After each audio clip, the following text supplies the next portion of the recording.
ua pisi lava le matola la foi I vaitele. Amini isa le ufi. Ia matou ia I vaitele ko ai le malolo to telo tangata wa nga ia tu whaataunga mai se ia o le nei vai aso a matai foi whaataunga mo le whamanatuina foi le aso sao nei tama le vai aso fo. Ia ke loa o isangata lai mawala to se le ni taimi nei na wa whapena na nga ia tuai. Ia o le vai aso fo la ia leo le a le malolo ai lo le kampania o te ilo ata tupo kalame fo ia ile vai aso fo. Ia o le amawhai ona updates akuai ia tatou normal hours ma tatou overtime o le awhapena ona whanga solo ai ia le au unanga tatou kampania pe ona iai. Mai oi kai Sara? Ale manuia lava. E wa mana foi le o mo la vano le o e to se vadi mai ai masu mai le tatou por kalame. Okay, no pisi o por meu, korengi no kenge por meu. Pisi fo fang ai wa re fa tau le. Tamala. Ia o te loa le o mea ana laua iai. Laua pisi kenge fai whaata o la sao tama. O ke loa o le paunge o le keimi le la ama wa lava ngor kenge fai ai. Ia whaakawale ainga ma whaata o tautonga. Alwai aso fauloa. Ia o le taimina le la pisi ai al kenge le. Il tato kampani e pe ona iai. Ia le tautua foi. Male au nanga. E kalosia la e pisi ala e pisi foi ngale ai le anga la pisi ala fa pe ye wo ma nga skenga ko e mai wa ya na ya wo kaulus ya wo makua foi ya wo makua ko kiki foi ya o ba nga foi ngale la kala pension e mana yo mo le no mate ya e subai foi mo le no tato te ma futa mercha to tino fa fonga mai le na foi tu la no ni show vai ngol ele teu tu al tato company o CCK o te lo foi to te ni solo va ia tato fa la wilo lungor tato Facebook page nei fa ngora fifi ia va sai lava kai Sara mole maftanga nei va ngala fiafi ia le I amatalia tato pokalame ia e mo moana o fatalo fofo I se tato watunu ia fatalo fa ia sava I ma polu e ngata foi leo manono ma polima. Ia o fea lava se vaenga lo o e whaafongafonga mai ai ia I whaasala unga al talo whawhamo mal kampania CCK a song fotaitas. Ia e o whalo whaatu kampania CCK nei vaenga la fia filo tupa ia malo tu malu. E mai se lava I paanga umal talo whawhamo o lo o mai moa mai lunga o penga tawhailangi. Fea lava se vaenga o lo e mai moa mai ai. Ia malo lava le onsai malo fo I le tawatai e mai se ia o le ave apea o le talo whawhamo ma o tau wala leo whalongolongo. E mai se la vai nei tatou a inga o lo mai moa mai atunu e mamau. Ia whatalo whatu foi ia I tamama tua matina matutua foi o lo taptapua I mai mauta malawa. Ia aile ngata foi lea. Ia ele ngalo lava le whatalo wha ia whatawhaitau langa I fia o lo whapena. Ona whanono manu se tatou atunu. Ia awase manu ia mo nei mata e au. Ia a o nei foi ia fiafi la tau whatalo whatu matou kampani pe o nei ail matou la lai nei saleufi la lai tasina le mo tele sala fai. Ia e mai sel tatou la lai nei vai tele pe o no savalvali mai ai nei vanga la fiafi ia. Ma lo lava le ngā lue. Le taimi pisi lava nei o le kampani ia a o lo o whapena ona tamo fai lava le tatou kampani e update aku ia mawhala ulo atu pea le tautua ma lea o nanga e pe o nei ai. Ia ai mai se lava ia I le nei vai taimi foi po le nei foi fai unga le masina o iulai a o tatou anga ia tuai le masina e whamanatuina ai le aso sa ia o nei tama ia po o ulu foi o ainga pe o nei ai tisono si a tatou atunu. Ia o le pe o le tulanga e pe o nei ai o lo tau mawhai lea se I tau whai lo atu ia le tau tuamala o nanga pe o nei ai ia tatou la ia mole a sao tama o te lo waile o toi umi foi ia ona aulia lea e si tatou atunu ia ole asa sao tama ia ai ole taimi nei pe ona ai ia le tele o le Stockholm company o ka le tele ia o la mo tama wai pe ana fai atu I tele o tatou pokalame ele whaapito o company o CCK a meanga le asalo ka maiki meanga la sautina moni ele ai e alu uma ia tangata uma o le sautama o le sautina ia le sau le whanau ia me so Christmas Ia e pe o me ta wala vai e tono se a inga o tama tina mal fana le ala wa umala sa tina ia le ole a fasa uni atu le aso sa tama pe o na ia pe apule lo fale li e vatu e lo so ifua ia masio matu nei foi fata wa ia e ala le ile tautua ino se tatu atu ile tupe ona yai iala e yo tama oka makua I kele le a loa so o se tuainga a loa felanu lanu wai maua tatou a loa so se tuainga cotton a loa blama a loa polyester a loa a stretch a loa ia male tatou rayon a loa o le tele o tatou a loa nei o lo maua umai so size mai lava size small medium large XL to X3, X4X. O lo iai fo ia tatou a loa na po oftino a loa na o tama 5XL, 6XL, 7XL mo nei tatou tama la popoa mo le au vaeng fo ia la popoa ia na maua uma tatou company. Pei fo ia na o fala wiloa le tasi fo tatou po kalame o tona ia tu sa iai tatou oftino ngata tatou sizes I le 4XL. Al taimi lale nei ia laua maua tatou 5XL lima puu ma tatou 5XL lima umi ia awa ia nai isi foi a tama sa fa pena na request ile vai ile tau sangan se nei I size la po ia laua mafai ona fatawina tatou company a fa pela ona te fuafua te anga ia solo ia foi vaenga tatou le tule o le vaenga o la e tama o lo ia tatou ofu fataita I tatou ofu tino pai. Ia awane e rasa tulu taimi muli au fo inga I a whai a kulau la e le aso sao tama o laile ofi.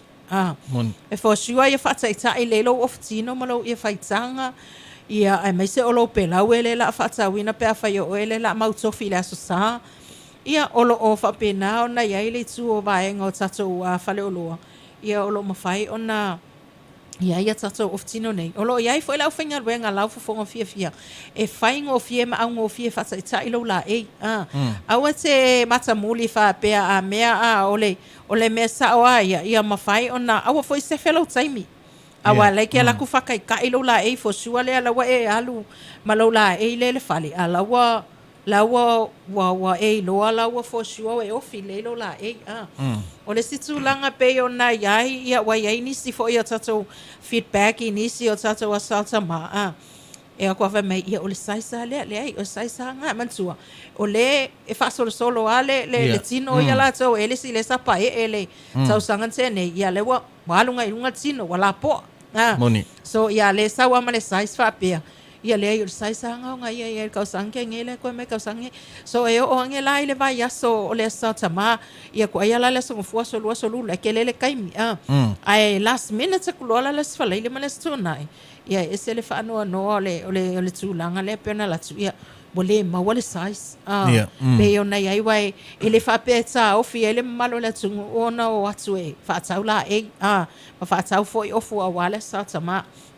o lele mana ia le o nanga nei a watu lei ia tamai whataita iso na oftino ma sona I whaitanga a whape fo ia waku e lea wanoa atu tamai whataita ia ai nonga la e ngai ma sangi nga whaonga le lotu e ma whainga a waku le oftino na ia nsa mo whailo mātou e compare ele size e whitau ima ia e ma whai whainga lakunga ia whapea o lai whikawile lei ale o fule o ki Samoa e whai asinga fusi lai kiki so e ma whaila ia ngā wakule size I lunga ako ole ftino lea ina ia awange a wako pea whapea lai saulanga langa feedback o whaisinga fusi lai kiki so e o angele sauta ma ia o fusi mo ia pea whapea e ave ale size lea a ole mana ia ole au mai ma le feedback o tatou la e nei ina ia whainga o fie ia se oe se whelau taimi se whefo ilo whea luai ia se whefo e keimi lau whainga luenga nei te iwia o mea whapena e mwhai ana ftu na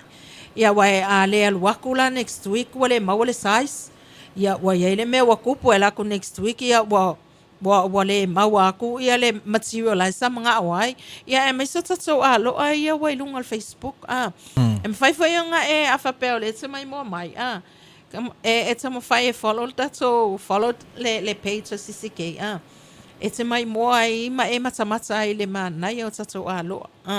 O isi tangata e kele anga waku malato telefoni fa mai o fia manga o le sai so le aloa le o fut kama le. Le sai so le aloa le o fut kama.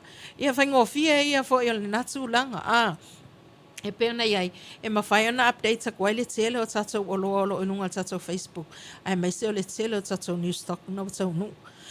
I le si tatou oloa na ua mawhai o na tau nu mai sa whekau I kongu a ma le le fono le metisi ma nisi a kalesia. O tatou ato paa.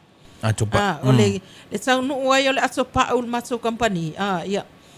Kua I to tele le malo le tunu uanga ia tu fo mo le fatau ino to pa ia wa le sais la poa ma se lauto se fulu se lauto se fulu sais la poa e tolu pieces o le seki la kupa ia o le sais fe lolo e iva lima ia ile mai mo fo ia le mamalo le tunu o lo fa pena na anga ia tu ma tanga fo ia e se uma tu ainga sikaili o kupa ma wala ato pa we ave elo lu tolu kilo lunga I le vaalele ma wa foi le ato pa we ave elo fiku kilo le koskoso lunga vaalele pe afa pena se hanga ia to lo ma wa tato la live itele o lo ma wa foi sale ufi ai me se o le motele sala fai mo e o lo fa pena na fa fonga mai e tato a motu ia sala fai ia au te tau malanga mau mai nei o lo wanga isa o ane na tato la ina le CCK vai I sale longa ia o lo maua mai lava te lo tatou loa. O lesi tatou o loa la ua whapena ona tau nu mai. O ie fo inga e whaonga ina ufi engo fua. E tele anga kawa ai ai mo meo whai poiponga ma meo whatasinga whapena. Ia la ua tau nu mai e tatou ia ready made nga le wakua o fufia ilo nga fua. Wai to tele nei tangata o lo whafsiri fo ima ma request ia tatou ie la.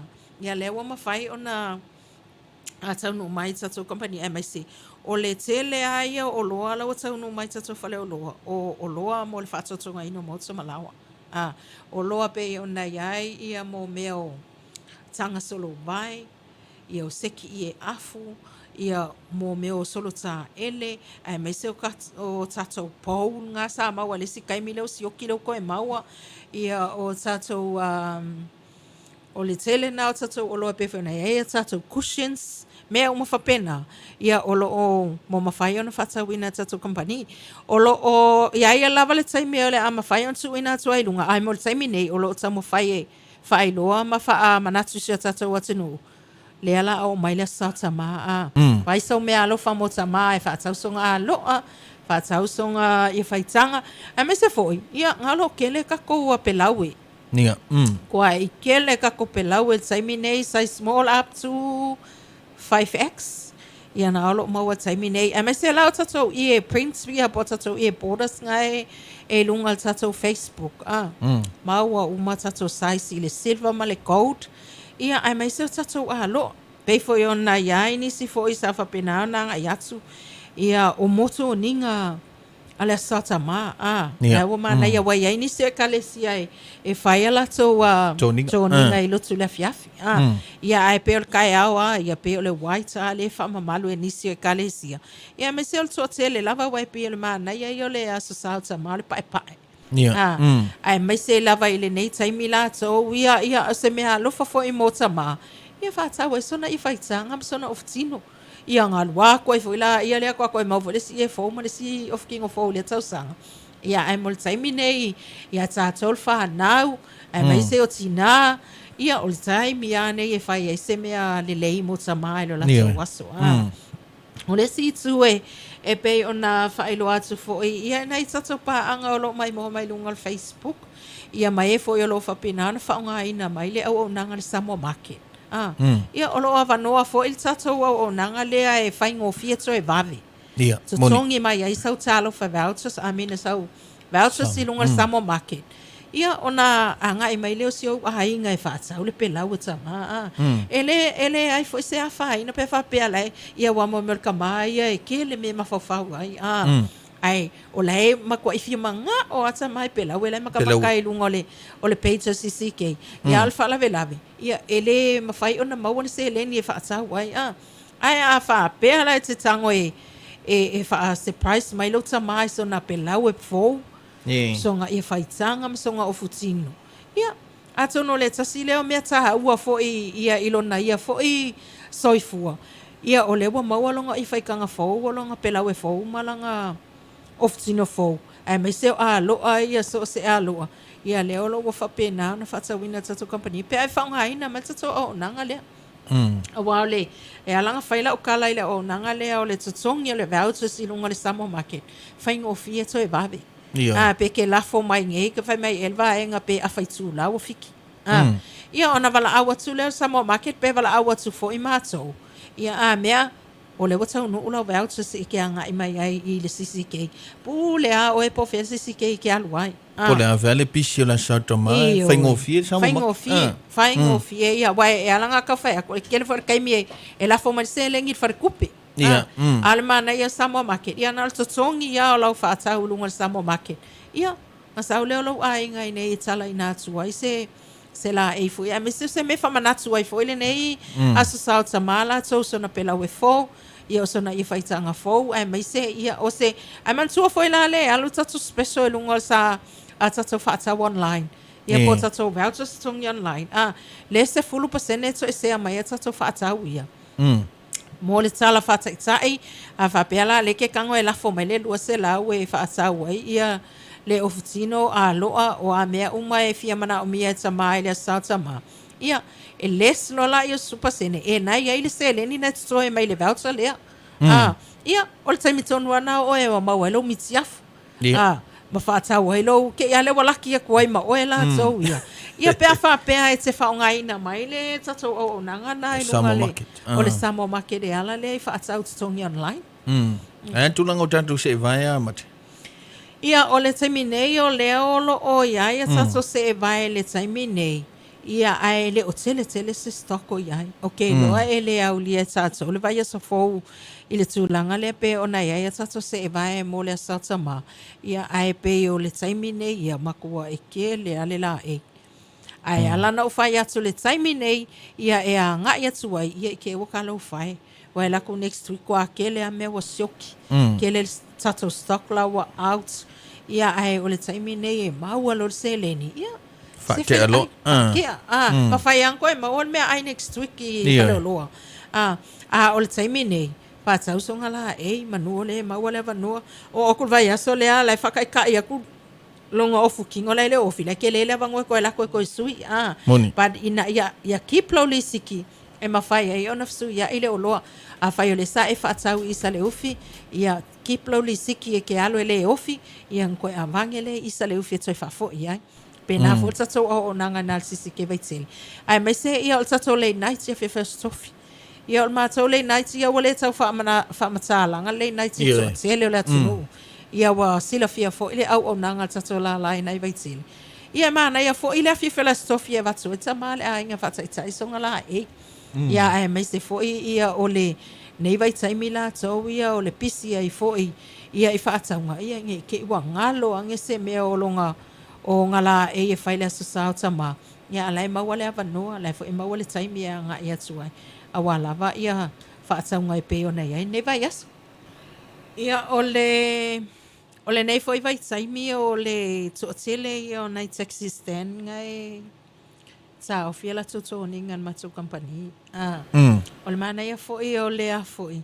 O la lea foi ia au nanga. Ele tele se taimi mansua o sexy mo me o kama makamaloa. Ele se taimi o ave ofu sui ma ave ie su ie ai e a foi su ie la tuto ninga. Ai o la o lo tele tato ready made lo ama tato oftino pule. Ia wa fo to ninga pe ona ia ia taxi stand.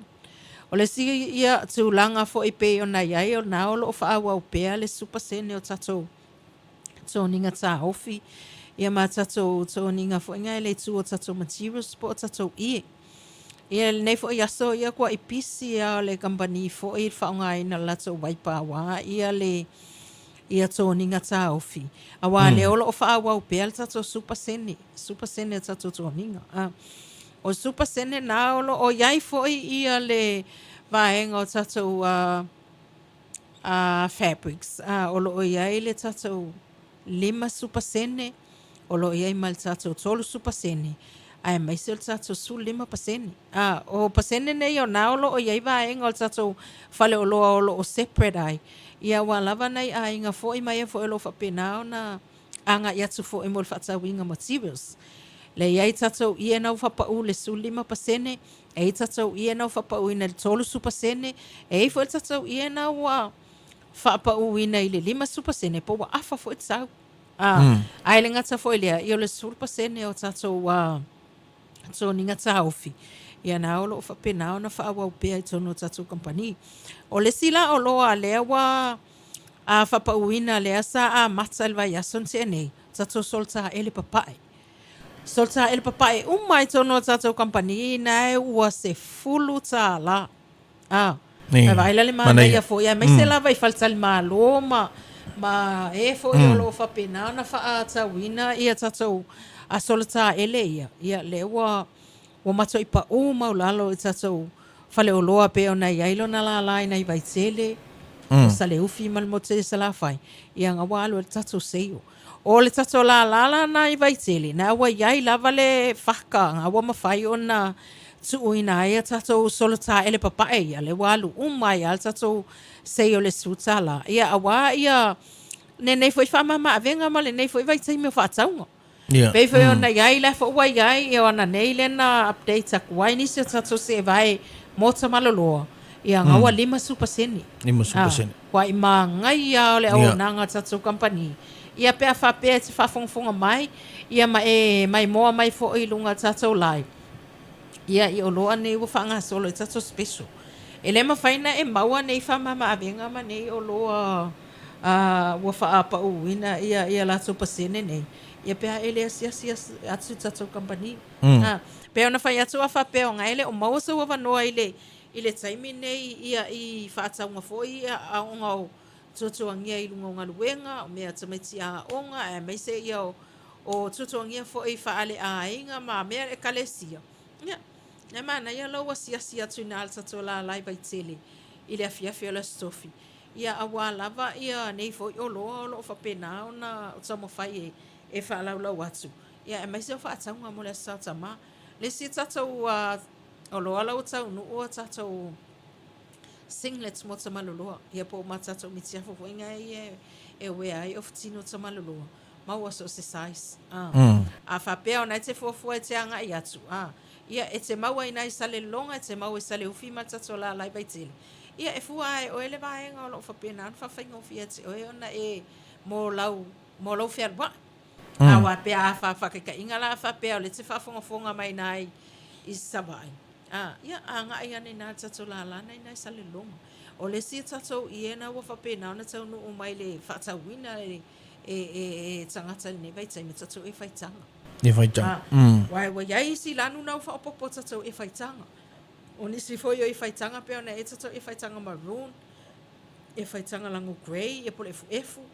e o lo ia tatou e faitanga o liuli ia ole navy blue pae ai fa tatou e faitanga ngai kele nga fa ngai le ku inga ku nga tatou Facebook stripe kama fa ngale le ele tanga ia o tafa pe lo e faitanga na fa ia kai sa ia lo maua uma tatou company taimi nei is a tatou mo fi e tolu sulu iva tala ia nisi o tatou e faitanga nga maroon male grey na o tau no ia e mai se ia o tatou e faitanga nga le ia le pocket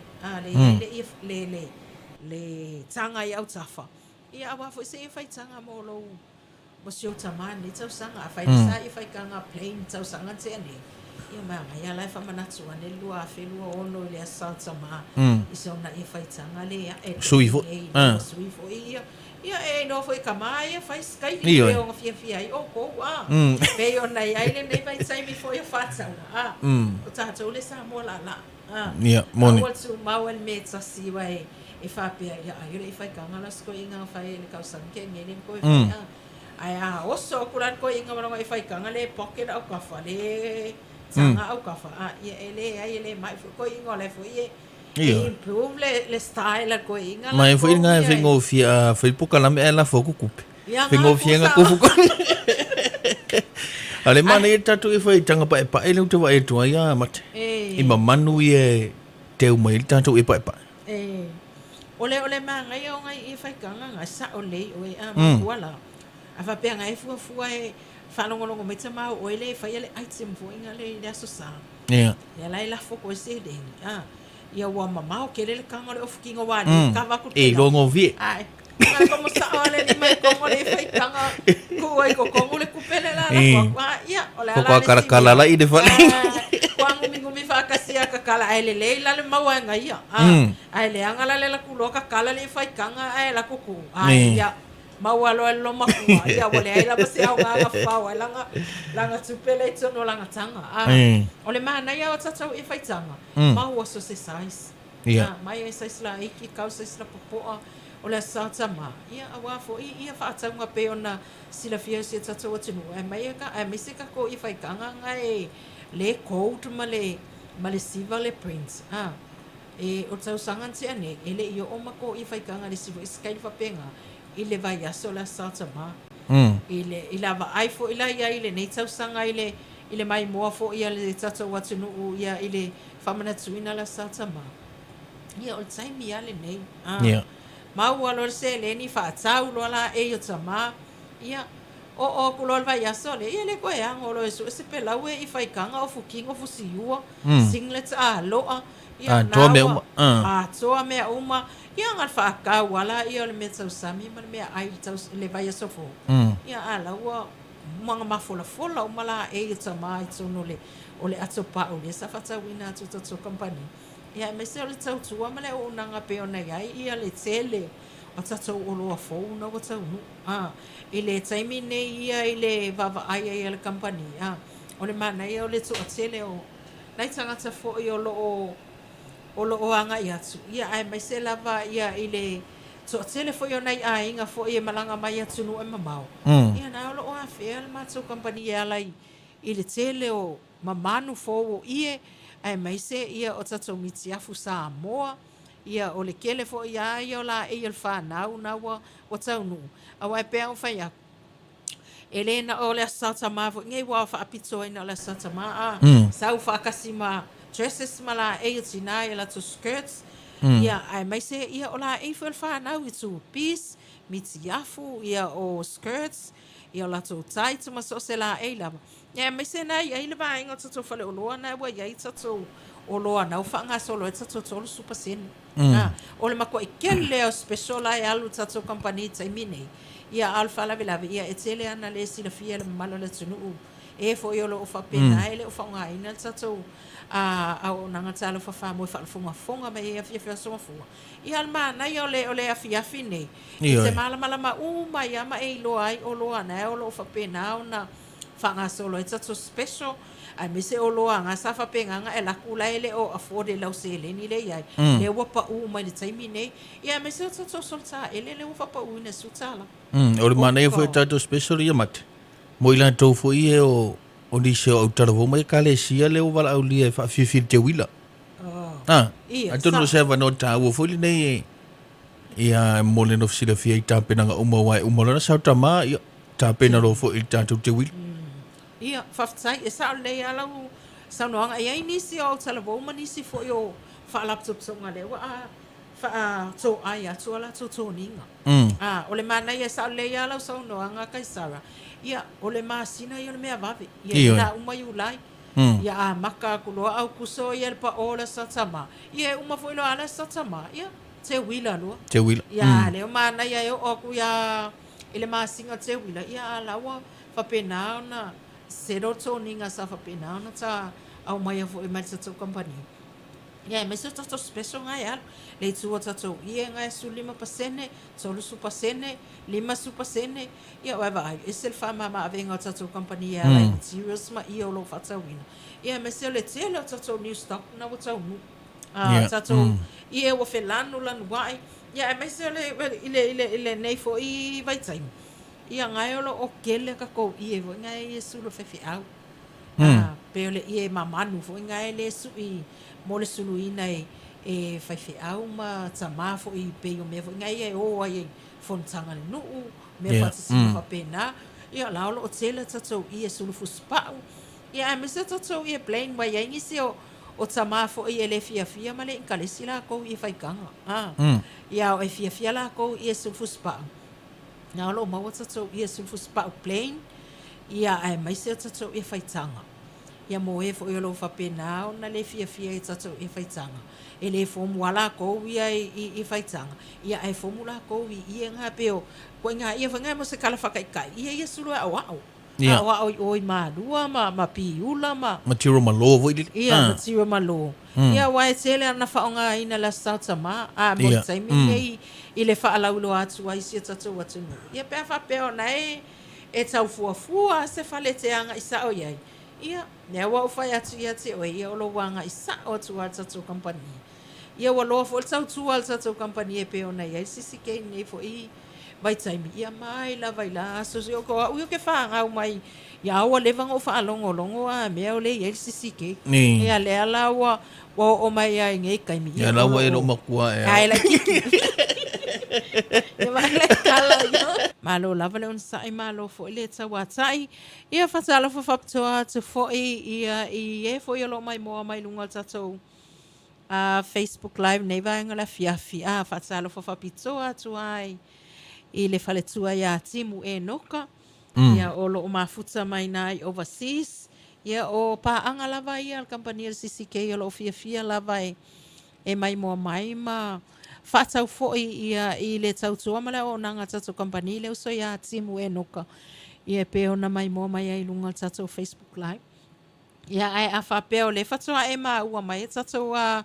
fasalaunga le wa mana vanga luenga la fiafi ai tau nu ulo ala le fale ai punga mai loa mal kofe CCK ia ka uma malele la vasa ia ile aso le nei aso nga fua pe fa iva sai mitsoa ai mai ai ile tai au ia ai ma nai alo mal sawol manongi al kofe CCK oka ko ale ia sele la vasa ia ia ai o le tautua mala o nanga tatu company pe ona ia o fala ulo aina la valea o la ia mole a salsa ma ai mai se ia o le tele o la e foi ia mole ai nga atua wa pe atatu tala no company CCK ia o la e mole ai nga atua mai la vai la e tsama matina matutua se ia o la vai tatu fana witi ia o lo o mafai ona tautua ai tatu company ona la la tol CCK sale longa ia o tatu la line CCK sale ufi mal tatu la line ai vai tele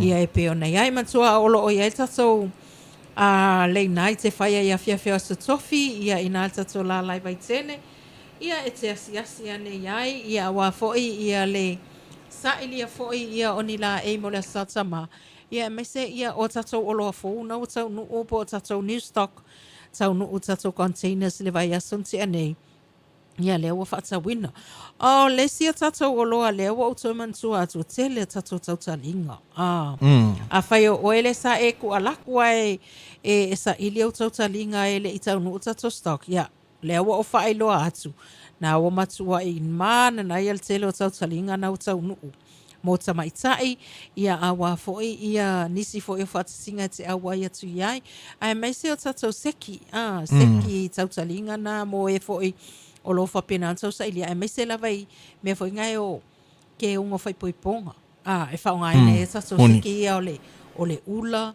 ia o le tautalinga ia mal taulima ia e mafai ona e asia tu ai na tatu company o le fo wala talata ina o mai ia nisi fo io o aso fa manatu pe yo na ia ile lo tama iti lato ia a le o mana ia te lo tatu tautalinga mo tama ita ia te neiti ia mai se o le tele o la e mo fa atotonga ino mo tama la o pe ona o fai atu ile taimi wa sola ai mai se ia pe fa pe fo yo le se fa fonga mai o le sa e anga e mai nei au to reunion ia o aso fa na o fai poiponga o mea mo fa pena ai nga sa nga i mai ai ia o le la fo to fo ia tunu e mamau ia o le se akopa ia na o tau no o tato suitcases so o se sai so tato aso pau ai mai se ia o le tau mo fia o lo fa pena fa tawina ai tato pin la pisi o tato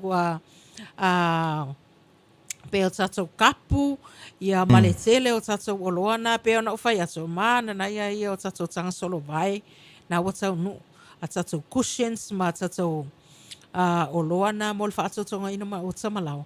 E me sen nei vai taimi fo i o nei a inga o le fuafua e a ngai mai, ia mo nisi fo e wha moe moe, ia ana wa tele tatou o loa mo le whaamatangofia ina fo i o maota malawa.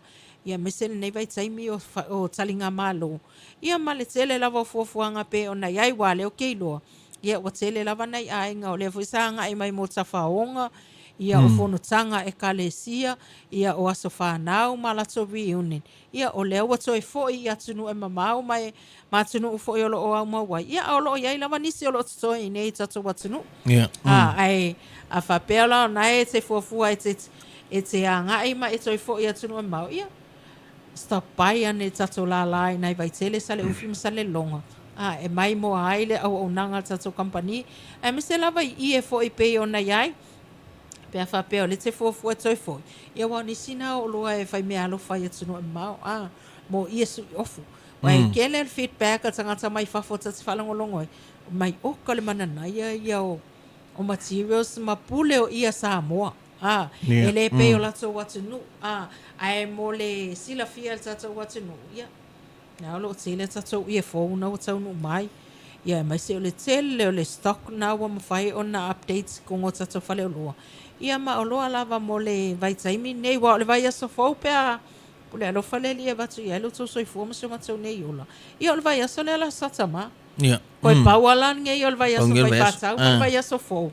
Ia o ngā puting lo le o le pea o la wale satama la tō wa iai. Ia e me se o le maasina fo i au kuso le wa la atato wau lia.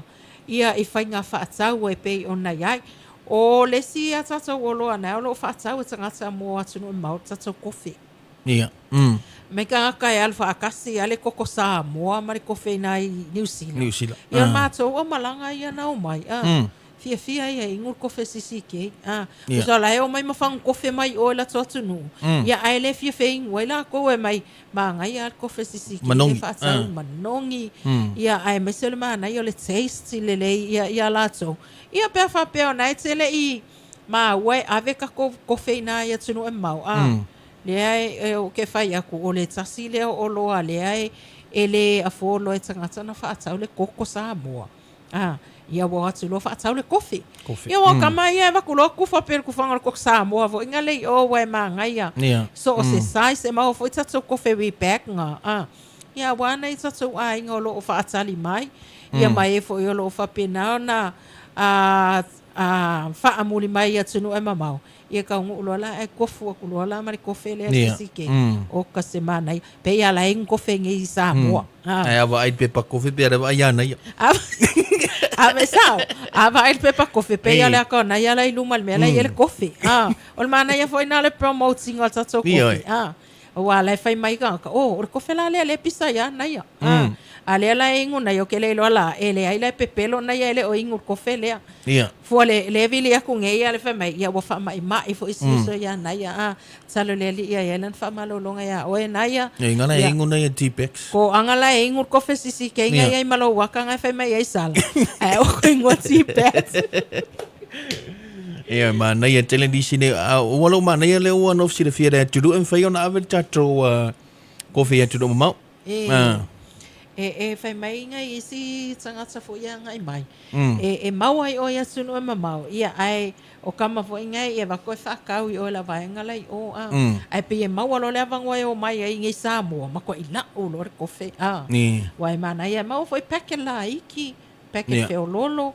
Ia e fuafua wa whapeko a lima kakala o e mau saisa e kiki 100 grams.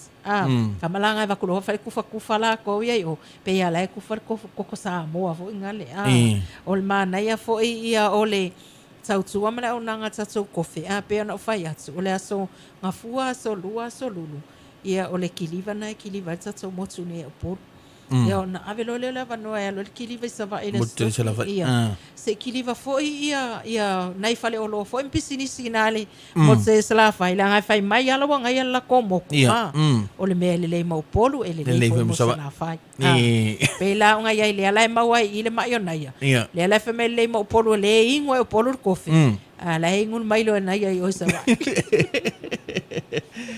malo mana ia tele ni sine o tautua tanto company CCK. Ai tu lang tato homeware na yo. Mate. Ole wo se se ku yana yes. Ira me ngai mawala ka ngo fai na ya ya ese sawa na ya fai lo ngal baso le ole tu langa pe na ya to homeware makwa ikele ale homeware la wa ya Ni. awa pe ngo fai aku kanga solo vai mo meu containers fo inga e fa ngai na nisi wale se fe ino la to suka meu fa loa masima male tele o loa fa pena ia mai se ia o tato ia tato train sa mawale si vai taimi sa le i ua faila ia ua uma foi ia la wa tso tau no mai e au ngā mo mea ai ma e fo e lo fa pena na ngai mai mo talinga malo fo Talinga malo mai se ia o pinge tau lava ia o tato peanga fa kul kai mo la fo wa tau no mo e o lo faia la so haia la so i e fo ingai ia o fiengo foa. Cinco ngo foa. Ia lawa maua tatou ia i se tauta ngo fie. Ngale se fulu kasili masu senge e ka wale i. Au kama ngā ready made. Ngalo laku au fu fie ngo foa cinco fo ingai. Ia awani si o fata singa pe ona ngai ai o ke va ai. Wasafa o ngā fo il makobi union. E langu luli la. Ole tatou lan pa e la o tau no mai. Mo e fo ingai fai ala so fale tali malo e fai mo me fai poiponga o me fa pina so fa ngau la wa ma fai ona display la wa ma kwai ave ese ya le ngo fo ala e ngo fo so oi na ya la wa walu display le ya ma fa pipi i ele ia awa fo ele mai moanga le atunu fo ngai o lo fa pina na ngai wa ele ma fai ngai lo al sanga le ile pe ale display ke alo fala ya na ya le wole so ngo fo la wa la ku haya mai vo ia wa isingo fo e fer wa mo fe ave ia wa ma ngai lu mo o le mele na e pisi pisi e mai o ko ka vale la ku man ngo fo la mo ka vangar ko ma fo lo mo tatou ia fo ya ai we na ya ma o la ngo fo ngai display e tatou ia ai mana fo ia e uma tu la sa ta mau tu wale rotu e lu tu ta ma la fo mo mai i on fo ma ko ma ya pele sa faita mai ko kongole ole hol fo ngale le la sa pasi ko mo meu o mea aima mea whapengai te tono whale ainga ma ole mana ia fo i o la le tatu ai ua pei wa alanga au mai al company te le ione tangata lo request ai me se la mai faltali malo manisi o whatasinga whapena e au ngā e wha o ngā ina i tatu ino fuana o se taimi on tu atu le ilunga tatu a Facebook kako i e ngofoa ia ai mo taimi nei peanga o whai ako ia say sorry ya na ya wale songa ngofu ni oi kalo fa siro maku ke siro maku le la ku ya fa so se lo mai uma nga maro ele ngofu ya tatou ele ko ko ma wal ngofu na ya mai fe ngofu lu ngor fa le ole mole sila fia fo tatou watu no pe ana fa yaku ko ikele au special ma tatou sei ona itono tatou fa le lo ia ete asia tu ia o lo ia fo tatou earrings ma tatou tautalinga na wa 5 super sene ia awa fo ia la e fo ia awa fo te ungo tama ita ia me se tatou new stock wa fa tatou sei o le wale wa kelen ka ngo mai tatou new stock e ala tatou tautalinga mo tama ita ia ili nei fo ma sina mal nei fo vai taimi la to ia na wa ia ini se tatou tautalinga na wa fanga solo tatou 5 super sene me se ia o tatou ia na te le tatou special na walu tatou se fulu 5% tolu super sene mal tatou half price e ala tatou 5 super sene na fanga solo ia mo na tatou ainga fo yo lo fa pina na fo to fo ia tunu e mamau ai me se to ninga ta ofi ia tatou super sene to ninga ia lo fa awa pe taimi nei ia o nisi fo yo lo pe ona ia tatou new stock na o tau no ia ma o loa fo e mo le salsa ma ia tatou pela we papae of tino pae 5 of tino 5 po ia faitanga papae ia o tatou ia faitanga lanu a me se tatou ia sulfu spa ia al mo fa faingo fiena se tatou atinu ona wa ilunga tatou Facebook page o kele ia o loa wa la wa tamo fai atu ina tu ai o loa mo le salsa ma ia me se nei vai taimi latou i faataunga ma faiga mea alofa ia ale fanau ma tinā o tamaiti ia e ala lea i la eina pe ona iai a me se o tatou fusiua auai o lenei foʻi vai taimi le ua pisi falekua o vai feʻau foʻiga e faatau ia mo mea o toniga fusiua la sa tamā ae me se o tatou aloa pulepule ia ma tatou aloa ia iso o se sais lava o tatou aloa ia me se ia o se toniga mo le afiafi e la sa pe ona iai la sa tamā tele foʻi e tatou oloa pe ona iai e tatou atopaʻu na ua o fai akuga ua kauguʻu tatou atopaʻu ma ua sais lapoa sais feololo ma sais laititi i se tau taugofie uae pea o fai aku o le selau tolosefulu o le tauna o tatou atopaʻu la popoʻa la iai e aogā mo nai aiga foʻi o le fuafua e alo latou tafaoga i Beatrice manu itua ia agale manai e tatou atopaʻu ae maise o le tele o tatou baskets ga ua taunuu o tatou paelo ia ma le tele lava o tatou oloa na ua mafai ona taunuu mai e tatou faleoloa e tolu la tatou le night foʻi i le afiafi o le aso tofi ia e tatou lalai na le CCK vaitele ia e asiasi atu ai manai a le afiafi manua le afiafi ae maise le tele o le tatou kapaka nai ai nai vaitele pea na o fai ako le foʻi faaaogā lalo tamaligi manai a le malua o lalo tamaligi e paka ai lou sa ia pea faapea ua e laku o le maua se avanoa o lou taavale tatou kapaka le pitoi luma la e avanoa lalo le tamaligi avagoa le sipiko iuka le mele ia le makeki mafai na paka ai lou sa ia ona e agaʻi atu la ia lei totonu e matamata foʻi ma faataʻitaʻi se la ei o tamā ia hoga vili loa la ia lei fanau la ia tunu e mau ia alo e omi age se ka Samoa market Belta siluga Samoa market ia ona agaʻi atu ai la ia lea e faapena ona faatauina ai la e ia sa faaogāina e faataʻitaʻi ia ae maise ia for sure lei tatou e faitaga ma tatou ofitino ia faatau ua uma ona faataʻitaʻi aua neʻi ai se taimi e toe rush kua i le avaiaso ia e lelei ala le rush aku ala e maua ae leaga o le o atu ua leai gi size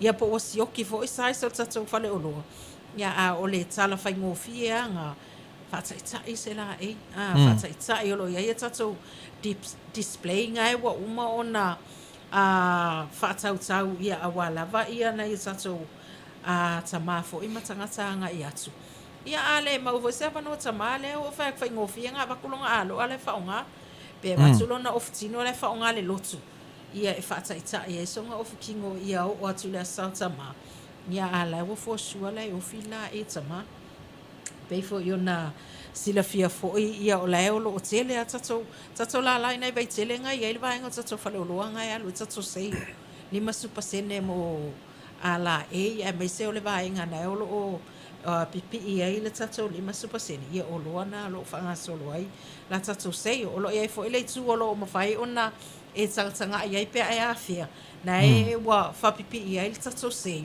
ia o le itu na ua ia le tatou 3% ma 5% pe ona iai o lo iai foi le vaega na ua display ai e tatou solitaʻile ga ua faapauina i se taugofie ia ua na i tatou aiga malaga mai ia ona i aiga foʻi o lae fuafua e oe e tafafao ma spend le taimi ma tamā i se beach ia po fea foʻi se vaega o le tatou atunuu o le agaʻi atu iai ia na o loo maua tatou oloa na mo le faamamaavega auā faatauga lenei vaiaso ia ma le vaiaso foua o lumanaʻi ai le asao tamā te iloa foʻi ia ona ua silafia o tatou atunuu o le tatou kofe manogi a le CCK auā le foga taumafa ia o se o tatou atunuu ia o loo faatauina e tatou faleoloa e tolu pea faapea ua le avanoa atu tatou kiliva o lei nei lau pisinisi upolu ia agaʻi anei nai vaitele masale ufi ia na o loo faatauina ai e makoe le oka o lou faleoloa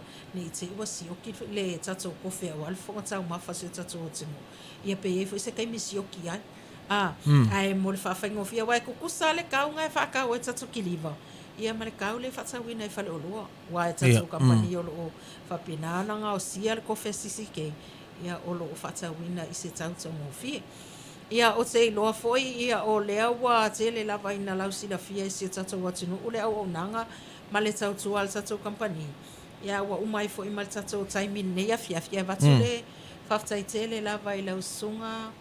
Kai Sara e tusai fo e o le tatou pokalame nei afiafi. Ia watu fo e whaftaitele se tatou watinu o lo whafonga mai.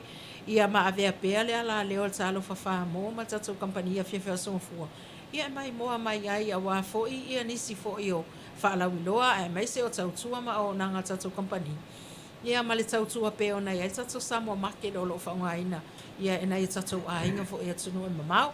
Ia ma avea pēla mātou kampani ma la tau whalwhai whātau le aso ma le aso.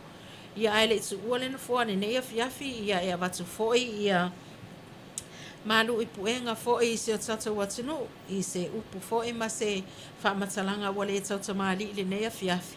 Ia malu ave whale o tau finangalo ia ai tau na ia whamania tele le atu ai whiau ma tiu te tutoe o le nei a fiafi. Ia ai me se foi ia o tiu te foi o tutoe lau sunga nei a fiafi kai Sara. Ia o se aso foi o iluma tatu tutoe wheloa I le alofa maleanga leo leli. Ia ai mo le taimi nei ia whaasoi fua ia.